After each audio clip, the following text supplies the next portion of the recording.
On the street now.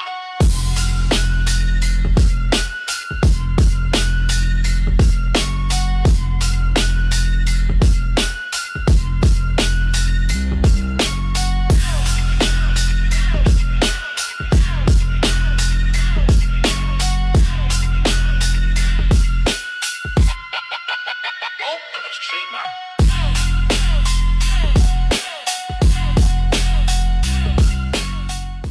Every state is a nation. The state is really a country because America is a continent. When you go to Africa, you got Kenya, right? They're Kenyans, correct? You go to Nigeria, they're Nigerians, correct? They're not Africans because Africa is the continent. So when you come to America, every state is a country.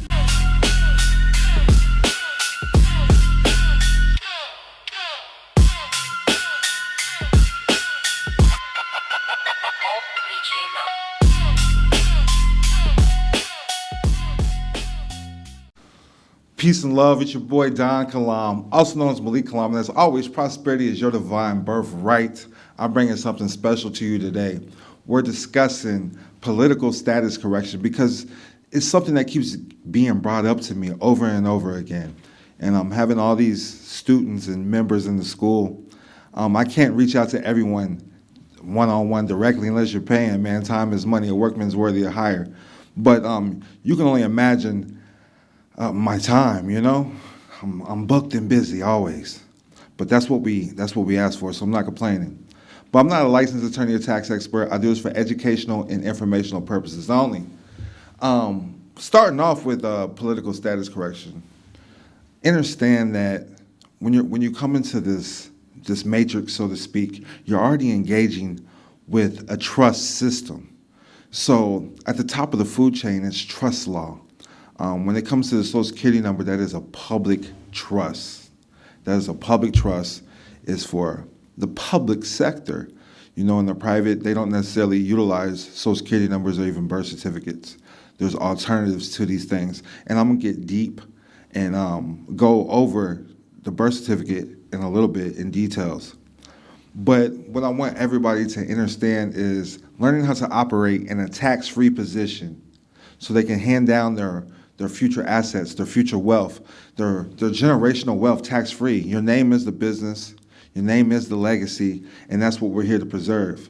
So understanding, once you understand where you're at in this game with the political status change, and then the next step would be the family trust. So your last name is the wealth. Your last name is the wealth. That's truly the only thing we can hand down. When you die, you hand down your wealth publicly, or you can hand down your wealth privately. So that's what, truthfully, everything is about. Our ancestors, when they were here, they didn't hold on to possessions or worldly things. So America was founded on not paying taxes, like truthfully. So if you're paying taxes, you're not American. You're a U.S. citizen. Those are two different key words. Those are things you have to understand. The difference between a national and a citizen. The difference between an American and a U.S. citizen. These are two different things. And taxes are for those who come from an uninformed family. If there's no trust or no will, it will be in a testate position, and you will go through probate. This is the court process. And this is the basis of the American court system today. So the first key of handing down wealth is the correct tax position. And this is the purpose of political status correction, proving that you're an American versus a U.S. citizen, proving that you're part of the private sector versus the public sector. And the families that do this are the Amish, Jewish families do this, the upper echelons of the Jehovah's Witnesses and the Mormons. Even in the private, Freemasons, you know, they're charity-based, unincorporated associations, which is private trust. Outside the scopes of codes and statutes, this is the common law jurisdiction. When you look up unincorporated association, you'll see that unincorporated associations, and they can be opened up at your local bank, PNC, Chase Bank, Bank of America. Call these banks, Google these banks, ask them about the unincorporated association. You don't have to incorporate with the Secretary of State, and you don't have to report anything to the IRS.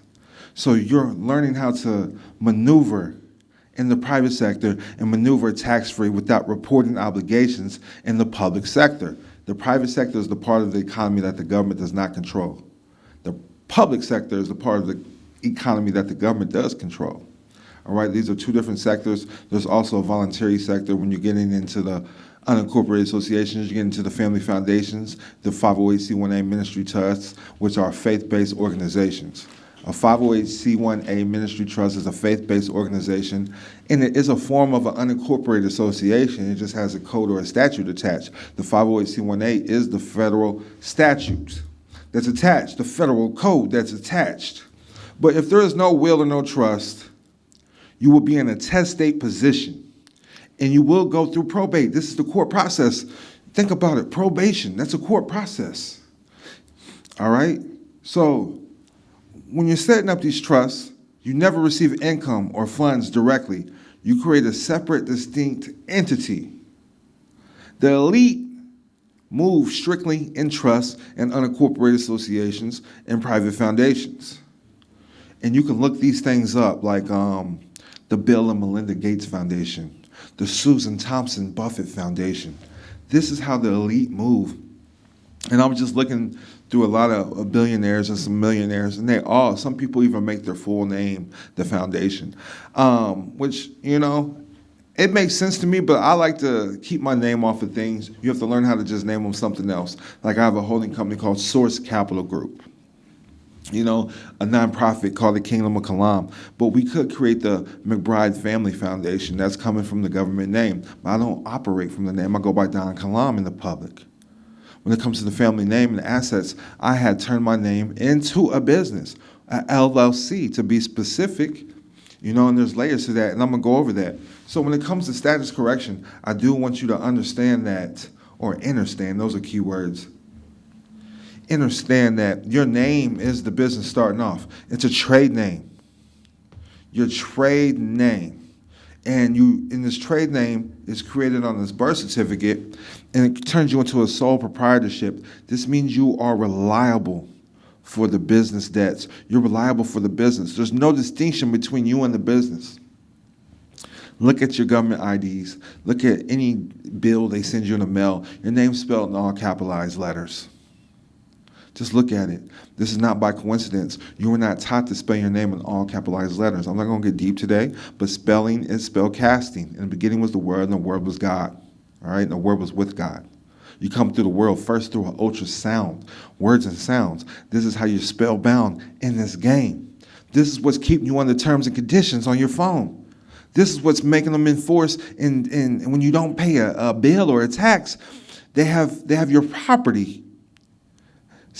They have your property leaned up, It's securitized on the private side. Securitization on the private side, but your property is collateral for all these spells that you agreed to. So I like to say political status correction because some people just call it status correction. And the reason why I like to call it political status correction, because that's the real name of it. That's truly the real name of it. But how are these political figures viewing you in the system? Because they're the trustees for the public trust. This sets the K-Vi trust when you're utilizing the Social Security number. See, when you're part of the uninformed families, you're given this number by default. This is your number to operate in commerce. You must have a number. And instead of being attached to the Social Security number, you can get something called an employee identification number to operate with the matrix, to operate in the public system. And your Social Security number does not have to be attached. You can get an EIN without your Social Security number being attached, either by calling it in or faxing it in. And you just put that you're foreign, or you put all zeros in your Social Security number. You're like, well, I'm not foreign. There's different ways. So one way is I teach people to get the Palau ID. Look it up, Palau Digital Residency. They'll send you a real ID for the Republic of Palau. But secondly, you have to understand that you're already foreign to the United States Corporation. Under 28 U.S.C. 3002, subsection 15A, United States means federal corporation.